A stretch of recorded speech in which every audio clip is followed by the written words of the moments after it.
இறையேசுவில் பிரியமான சகோதர சகோதரிகளே, இன்று திருவிருகை காலத்தின் 3ஆம் ஞாயிறு. இந்த ஞாயிறை மகிழ்ச்சி ஞாயிறு என்றும் அழைப்பார்கள்.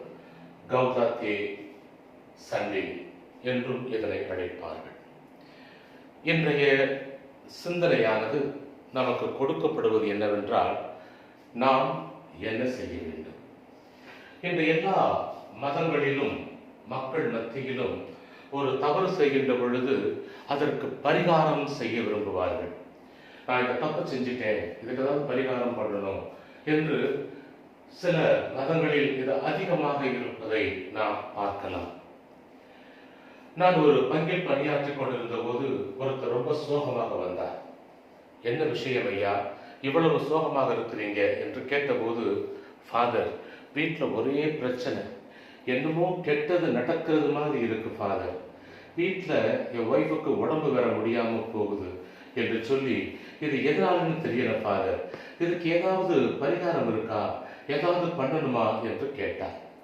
இது போன்று நான் சொன்னது போல எத்தனையோ பேர் எல்லா மதங்களிலும் இதே உணர்வோடு இருப்பதை பார்க்கலாம். நிம்மதி இல்லாத ஒரு வாழ்க்கை, ஏதோ நடந்து விட்டது, யாரோ எங்களுக்கு செய்வினை செய்து விட்டார்கள், யாரோ எங்களுக்கு ஏவல் பள்ளி சூனியம் செய்து விட்டார்கள், எங்கள் வாழ்க்கையில் நிம்மதி இல்லை, எங்கள் வாழ்க்கையில் மகிழ்ச்சி இல்லை. மகிழ்ச்சியை பெறுவதற்கு, நிம்மதியாக வாழ்வதற்கு என்ன பரிகாரம் செய்ய வேண்டும் என்று கேட்டுக்கொண்டு மக்கள் அலைவதை நாம் பார்த்திருக்கலாம். நாங்கள் என்ன செய்ய வேண்டும்? எங்கள் குடும்பத்தில் மகிழ்ச்சி கிடைக்க நாங்கள் என்ன செய்ய வேண்டும்? எங்கள் குடும்பத்தில் சமாதானம் கிடைக்க நாங்கள் என்ன செய்ய வேண்டும்? எங்கள் வாழ்க்கையில் நிம்மதி கிடைக்க நாங்கள் என்ன செய்ய வேண்டும் என்ற கேள்வியை கேட்பதை நான் மட்டுமல்ல, உங்கள் வாழ்க்கையிலும் நீங்கள் பார்த்திருக்கலாம். ஏதாவது துன்பம் வருகின்ற போது நமது பாவங்கள் நம்மை துரத்துகின்றதோ, நாம் செய்த பாவங்களால் தான் நாம் துன்பத்தை அனுபவிக்கின்றோமோ என்ற ஒரு நிலைக்கு நாம் தள்ளப்படுவதை உணரலாம். அன்பிற்குரியவர்களே, இன்றைய ஞாயிறு மகிழ்ச்சியின் ஞாயிறு என்று அழைக்கப்படுகின்றது. காரணம் என்ன? இன்றைய திருப்பலியின் தொடக்க பல்லவியானது எப்பொழுதும் ஆண்டவருக்குள் மகிழ்ச்சியாயிருங்கள் என்று தொடங்குகிறது. இதனை லத்தீனில் கௌதாத்தே இன் டொமினோ செம்பர் என்று லத்தீன் மொழியில் அது தொடங்குகிறது. இதனை கொண்டுதான் மகிழ்ச்சியின் ஞாயிறு என்று இது அழைக்கப்படுகின்றது. தவக்காலத்தில் 4வது ஞாயிறும் திருவருகை காலத்தில் 3வது ஞாயிறும் மகிழ்ச்சி ஞாயிறாக, சந்தோஷ ஞாயிறாக திருச்சபை அழைப்பதை நாம் உணரலாம். இந்த உலகில் வாழ்கின்ற அனைவரும் விரும்புவது மகிழ்ச்சி. நிச்சயமாக உங்கள் குடும்பத்திலும் உங்கள் தனிப்பட்ட வாழ்க்கையிலும் மகிழ்ச்சியைத்தான் நீங்கள் விரும்புவீர்கள். நானும் அதையே விரும்புவேன். சிறியவரிலிருந்து பெரியவர் வரை அனைவரும் விரும்புவது மகிழ்ச்சி தான். எனவேதான் துன்பமும் வேதனையும் நம்மை துரத்தும் போது அதிலிருந்து விடுபட்டு இன்பமும் மகிழ்ச்சியும் நிறைந்த வாழ்வு கிடைக்குமா என்று ஏங்குகிறோம். அந்த மகிழ்ச்சியை பெறுவதற்காக பல காரியங்களை, பல பரிகாரங்களை நாம் செய்யவும் முன் வருகின்றோம். அன்பிற்குரியவர்களே, எனவேதான் இறைவன் தன் பிள்ளைகளின் வாழ்வு மகிழ்ச்சியாக இருக்க வேண்டும் என்று இறைவாக்கினர் மூலமாகவும், திருப்பாடல் மூலமாகவும், திருமுழுக்கு யோவான் மூலமாகவும் மகிழ்ச்சிக்கான வழி வகையை காட்டுவதை நாம் பார்க்கலாம். இன்றைய முதல் வாசகம் இறைவாக்கினர் செப்பனியா நூலிலிருந்து எடுக்கப்பட்டிருக்கிறது. இந்த நூலானது கிறிஸ்து பிறப்பதற்கு முன்னால் 600 ஆண்டுகளுக்கு முன்பு எழுதப்பட்டது என்கிறார்கள் விவிலிய அறிஞர்கள். இந்த நூலில் 4 கருத்துக்கள் நாம் கண்முன்னால் வைக்கப்படுகின்றது. அந்த கருத்துக்கள் என்னென்ன? முதலாவது, அழிவின் நாள் நெருங்கி வந்துவிட்டது. 2வது, கடவுளை மறந்து வேற்று தெய்வத்தை வழிபட்டதற்காக தண்டிக்கப்படுவார்கள். 3வது, எருசலேம் அழிவுற்றாலும் மீண்டும் முன்னைய நிலைக்கு உயர்த்தப்படும்.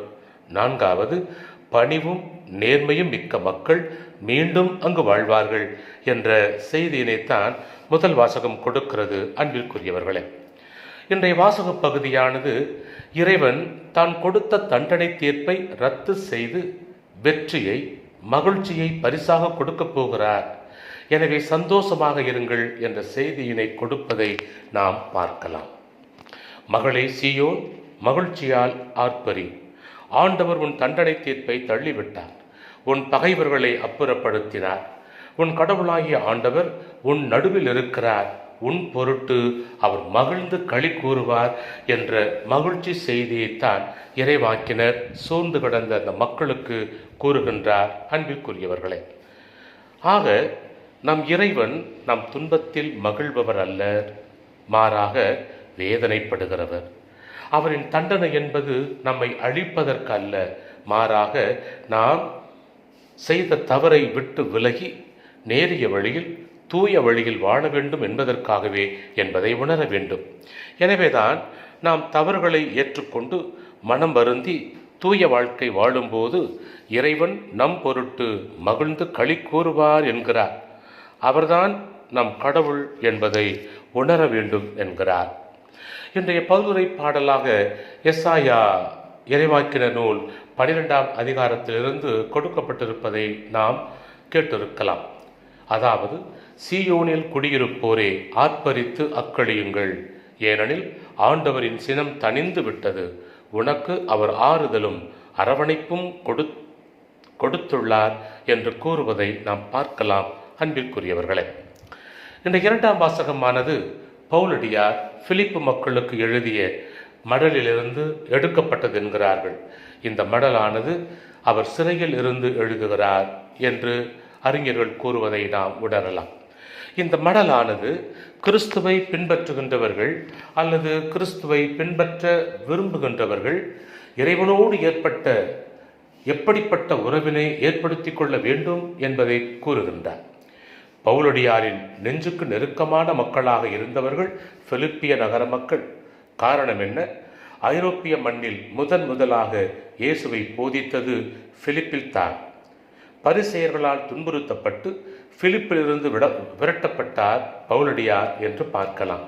அங்கே அவர்கள் மத்தியில் சின்ன காரியங்களில் சண்டை போட்டுக்கொண்டு அவர்கள் மத்தியில் பிளவுகள் இருப்பதை கேள்விப்பட்ட பவுலடியார் இந்த சின்ன சின்ன பிரச்சனைகளை பெரிதுபடுத்தாமல் அவைகளை விட்டு இறைவன் வருவார், நமக்கு மகிழ்ச்சியை கொடுப்பார், எனவே நாம் ஆண்டவரோடு இணைந்து என்றும் மகிழ்ந்தவர்களாய் இருக்க வேண்டும். கனிந்த உங்கள் உள்ளம் எல்லா மனிதர்களுக்கும் தெரிந்திருக்கட்டும், ஆண்டவர் அண்மையில் உள்ளார், எதை பற்றியும் கவலைப்பட வேண்டாம் என்ற செய்தியினை அவர் கொடுக்கின்றார். இறைவன் உங்களை காப்பார் என்ற செய்தியையே பவுலடியார் பிலிப்பு மக்களுக்கு கொடுப்பதை நாம் பார்க்கலாம். அன்பிற்குரியவர்களே, இன்றைய நற்செய்தியின் சாராம்சம் என்பது மனமாற்றம். நமது மனமாற்றம் என்பது நம்மை புதுப்பிக்கப்பட்ட வாழ்விற்கு அழைத்து செல்ல வேண்டும். அப்படி நம்மை பொது வாழ்விற்கு அந்த மனமாற்றம் அழைத்து செல்லவில்லை என்றால் எப்படிப்பட்ட மனமாற்றம் நம்மிடம் இருக்கிறது, நாம் எப்படிப்பட்டவர்களாய் இருக்கிறோம், நாம் உண்மையான மனமாற்றம் பெறாததால் தான் நம்முடைய வாழ்க்கையில் ஒரு மாற்றம் ஏற்படவில்லை என்பதைத்தான் அது உணர்த்துகிறது. எனவேதான் திருமுழுக்கு யோவான் அங்கு வாழ்ந்த பல்வேறுபட்ட மக்களுக்கு எச்சரிக்கை செய்தி கொடுப்பதை நாம் பார்க்கலாம். திருமுழுக்கு யோவானின் எச்சரிக்கை செய்தியானது கேட்பதற்கு கொஞ்சம் கடினமாக இருந்தாலும் எதுவும் நற்செய்திதானே. அவர் கூறுகின்ற செய்தி என்ன? விரியன் பாம்பு குட்டிகளே, வரப்போகும் சினத்திலிருந்து தப்பிக்க இயலும் என்று உங்களுக்கு சொன்னது யார்? யார் சொல்லி வந்திருக்கிறீர்கள் இந்த மனமாற்றம் தேடி என்பதைத்தான் அவர் கேட்கிறார். அன்பிற்குரியவர்களே, இதை கேட்கின்ற நமக்கே இவ்வளவு கஷ்டமாக இருக்கும் என்று சொன்னால் அதை கேட்டுக்கொண்டிருந்த அவர்களுக்கு எப்படி இருந்திருக்கும் என்று நினைத்து பாருங்கள். வருகின்ற மெசியாவின் காலமானது இனிமையான காலமாக இருக்கும். அது மன்னிப்பை பெறுகின்ற காலமாக, சுகம் கொடுக்கின்ற காலமாக, மீட்பை கொடுக்கின்ற காலமாக உருமாறும் என்ற செய்தியினைத்தான் திருமுழுக்கு யோவான் கொடுக்கின்றார். திருமுழுக்கு யோவானின் மனமாற்றத்திற்கான அழைப்பு என்பது வாயிலிருந்து வருகின்ற வெறும் வார்த்தையாக மட்டுமல்லாமல் சொல்லாலும் செயலாலும் எண்ணத்தாலும் மாறி வாழ்வது, அதாவது முழுமையான மாற்றம் தேவை என்பதனையே அது குறிக்கின்றது. மெட்டனோயா அல்லது ராடிக்கல் சேஞ்ச் என்று அழைப்பார்கள், அதாவது முழுமையான ஒரு மாற்றம். இதில் 2 காரியங்கள் நடைமுறைப்படுத்த வேண்டும். முதலாவது, பாவத்திலிருந்து முழுமையாக திரும்ப வேண்டும். இரண்டாவது, கடவுளை நோக்கி அவரின் இரக்கத்தை நம்மை ஏற்றுக்கொள்வார் என்ற நம்பிக்கையில் அவரை நோக்கி நாம் வர வேண்டும் என்பதே இந்த மனமாற்றத்தின் அடையாளம். திருமுழுக்கு யோவானின் எச்சரிக்கையின் அர்த்தத்தை உணர்ந்த பலதரப்பட்ட மக்களும் அவரிடம் ஓடி வருகின்றார்கள். அவரை தேடி வந்து அவரிடம் கேட்ட கேள்வி என்ன தெரியுமா? நாங்கள் என்ன செய்ய வேண்டும்? நாங்கள் என்ன செய்ய வேண்டும்? இவரின் இந்த கடினமான சொல் அவர்களின் இதயத்தை குத்தி கிழித்தது. அன்பிற்குரியவர்களே, தாங்கள் செய்த குற்றத்தை அவர்கள் கண்முன் கொண்டு வந்தது. தாங்கள் தண்டிக்கப்பட்டு விடுவோமோ என்று அவர்களின் மனச்சாட்சி குத்த ஆரம்பித்தது. எனவேதான் அங்கே அவரை தேடி முதலாக வந்தவர்கள் அந்த கூட்டத்தினர். அந்த கூட்டத்தினர் கேட்டார்கள், நாங்கள் என்ன செய்ய வேண்டும்? அவரின் பதில் என்ன தெரியுமா? உங்களில் யாராவது 2 அங்கி வைத்திருப்பவன் இல்லாதவரோடு பகிர்ந்து கொள்ள வேண்டும், உணவு உடையவரும் அவ்வாறே செய்ய வேண்டும் என்று கூறுகின்றார். அதாவது சுயநலவாதிகளாக இல்லாமல் பகிர்ந்து வாழுகின்ற மக்களாக இருப்பவர்கள் இல்லாதவர்களோடு பகிர்ந்து வாழ வேண்டும் என்பதை அவர் கொடுக்கின்றார்.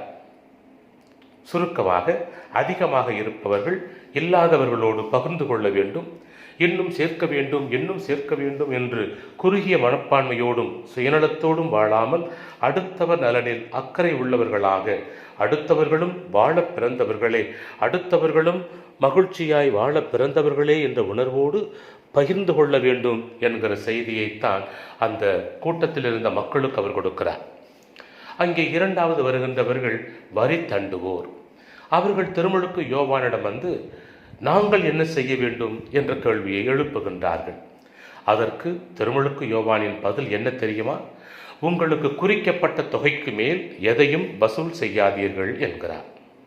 இதனை கேட்கின்ற போது இன்று வாழுகின்ற நம்முடைய மக்கள் மனதில் மீண்டும் ஒரு திருமுழுக்கு யோவான் வரமாட்டாரா? இதுபோன்று அநியாயமாக வரி வசூல் செய்கின்ற அதிகாரிகளை அவர் தண்டிக்க மாட்டாரா? எச்சரிக்க மாட்டாரா? அநியாய வரி வசூல் செய்ய தூண்டுகின்ற ஆளுகின்றவர்களை அவர் எச்சரிக்க மாட்டாரா என்ற ஒரு கேள்வி நமக்குள் எழுவது உண்மைதான். அன்பிற்குரியவர்களே, இதுபோன்று அநியாயமாக வரி வசூல் செய்வது மட்டுமல்லாமல் லஞ்சம் வாங்கி தங்கள் இல்லத்தில் பதுக்கி வைக்கின்ற அதிகாரிகள், பல தவறான வழிகளில் வாங்கி குவிப்பவர்களையும் பார்த்து எச்சரிக்க மாட்டாரா? தண்டிக்க மாட்டாரா? அவர்களும் திருந்த மாட்டார்களா என்ற எண்ணம் நம்முடைய மனதில் தோன்றுவது இயல்புதான். அநியாய வசூல் என்பது அன்றிலிருந்து இன்று வரையிலும் போய்கொண்டுதான் இருக்கிறது. இது எப்போது முடிவுக்கு வரும் என்பது நமக்கு தெரியப்போவது இல்லை என்பதுதான் உண்மை. எனவேதான் மிக தெளிவாக சட்டம் சொல்வதற்கு மேல் வாங்காதே, அதுவே போதும் என்ற மனநிலையோடு இரு என்கிறார். அதற்கடுத்து வருகின்றவர்கள் படை வீரர்கள். அவர்கள் வந்து கேட்கிறார்கள், நாங்கள் என்ன செய்ய வேண்டும்? அவர்களுக்கு திருமுழுக்கு யோவான் கொடுக்கும் செய்தி என்ன? நீங்கள் யாரையும் அச்சுறுத்தி பணம் பறிக்காதீர்கள், யார் மீதும் பொய் குற்றம் சுமத்தாதீர்கள், உங்கள் ஊதியமே போதும் என்று இருங்கள், அதுவே போதும் என்கிறார். திருமுழுக்கு யோவான் இயேசுவின் முன்னோடி மட்டுமல்ல, மாறாக மக்களின் மனங்களையும் எண்ணங்களையும் சரியாக படித்து வைத்தவர், தெரிந்து வைத்தவர், அறிந்து வைத்திருந்தவர். எனவேதான் யார் யார் எந்தெந்த காரியத்திலிருந்து விடுதலை பெற்று எப்படி தூய வழியில் அவர்கள் வாழ வேண்டும் என்று அறிவுரை கூறுகின்றார். இன்று நம் மத்தியிலும் நேர்மையாக அரசு கொடுக்கின்ற ஊதியம் போதும் என்று பணி செய்கின்ற அரசு அதிகாரிகள், காவலர்கள், அதாவது மக்களை காக்க வேண்டியவர்கள் இருக்கவும் செய்கின்றார்கள். ஆனால் அதற்கு எதிர்மாறாக வாழ்ந்து எப்படியெல்லாம் வசூல் செய்து வாழ்ந்து கொண்டிருக்கின்றார்கள் பலர் என்பதையும் நாம் அறிவோம். நாம் கேட்கின்ற கேள்வி, இதனை மாற்ற முடியுமா? மாற்ற முடியாதா? ஏன் முடியாது? நிச்சயம் முடியும். எனவேதான் தத்துவ பாடல் ஒன்று நாம் பலரும் கேட்ட ஒரு பாடல்தான். திருடனாய் பார்த்து திருந்தாவிட்டால் திருட்டை ஒழிக்க முடியாது என்பது போல, அதிகாரிகளாக இருப்பவர்கள் தாங்கள் செய்வது தவறு என்று உணர்ந்தால் மாத்திரமே இந்த தவறுகளை அவர்கள் களைய முடியும். அநியாய வரி வசூல் செய்வதாக இருந்தாலும், லஞ்சம் வாங்குவதாக இருந்தாலும், பொய் கேசுகளை போட்டு சிலரை உள்ளே தள்ளுவதாக இருந்தாலும், இவைகள் அநியாயமாக புனையப்பட்ட ஒரு செய்தி என்பதை அவர்கள் உணர்ந்து குற்றம் என்பதை உணர்ந்து நேரிய வழியில் அவர்கள் வாழ நினைத்தாலே போதுமானது. இந்த சமுதாயம் சந்தோஷமான சமுதாயமாக, மகிழ்ச்சியின் சமுதாயமாக அது மாறிவிடும். அன்பிற்குரியவர்களே, பெங்களூர் சட்டமன்ற நுழைவு வாயிலில் கவர்மெண்ட் ஒர்க் காட்ஸ் ஒர்க் என்று எழுதியிருக்கும். Government work is God's work. அதாவது அரசாங்க வேலை ஆண்டவனின் வேலை என்பதுதான் இதன் அர்த்தம். இதனை எல்லோரும் கடைபிடித்தால் அதுதான் சிறந்த மனமாற்றம், அதுதான் உண்மையான மனமாற்றம். அப்படிப்பட்ட தூய வாழ்க்கை வாழும்போது இறைவன் நம் மத்தியில் பிறப்பார் அல்லது மீண்டும் வருவார். அதற்கு நாம் நமது வழிகளை மாற்றிக்கொள்ள வேண்டும். ஆங்கிலத்தில் சொல்வார்கள் you turn R about turn என்று சொல்வார்கள். அதாவது முழுமையான ஒரு திரும்புதல். நாம் போவது தவறான இலக்கு என்று தெரிந்ததும் ஒரு பாதையில் போகிறோம், ஒரு முட்டுச்சந்திலை முட்டி விடுகிறோம், நாம் அதை கடந்து போவது கிடையாது. திரும்பவும் யூ டர்ன் எடுத்து வருவது போல நாம் செய்வது தவறு என்று தெரிந்த பிறகு முழுமையாக தவறிலிருந்து திரும்பி நேரிய வழியில் செல்வதுதான் நமது இலக்கை நோக்கி பயணிப்பதாகும் என்கிறார். இதில் அனுசரித்து போவது என்பது இருக்கக்கூடாது. No adjustment, no compromise. விட்டு கொடுத்து போவதோ கண்டும் காணாமல் போவதோ தூய வாழ்க்கைக்கு எதிரானது, இறை வழிக்கு எதிரானது என்பதை உணர வேண்டும். இதனைத்தான் திருமுழுக்கு யோவான் தன் உயிரையும் கொடுத்து எச்சரித்து மனமாற வேண்டும் என்று கூறி வந்தார். அன்பிற்குரியவர்களே, ஆக சமுதாய தீமைகளை கண்டு கொதித்தெழுந்து மனமாறுங்கள் என்று அழைப்பு விடுத்த திருமுழுக்கு யோவானைப் போல நாமும் வாழ அழைக்கப்பட்டவர்கள் என்பதை உணர்ந்து வாழ்வோம். பிறரையும் நேரிய வழியில் கொண்டு வர முயற்சி செய்வோம். அன்பிற்குரியவர்களே, ஒவ்வொரு வருடம் ஒவ்வொரு வாரமும் எனது மறையுரையை நீங்கள் கேட்கின்றீர்கள். உங்கள் ஆதரவு எனக்கு அதிகமாக கிடைப்பதை நினைத்து நான் பெரும் மகிழ்ச்சி கொள்ளுகிறேன். தொடர்ந்து இறை சிந்தனையை கேளுங்கள், சிந்தியுங்கள். நன்றாக இருந்தால் பிறரோடு பகிர்ந்து கொள்ளுங்கள். விருப்பம் இருந்தால் சப்ஸ்கிரிப்ஷன் செய்யுங்கள். உங்கள் ஆதரவு வெறும் என்னுடைய பணிக்கல்ல, அது பிறரையும் சென்று சேர வேண்டும் என்பதை உங்கள் அனைவருக்காகவும் நான் ஜெபித்து கொண்டிருக்கிறேன். தொடர்ந்து ஜெபிப்பேன். எனக்காகவும் என் நற்செய்தி பணிக்காகவும் நீங்கள் எனக்காக ஜெபிக்க உங்களை கேட்டுக்கொள்கிறேன். God bless you.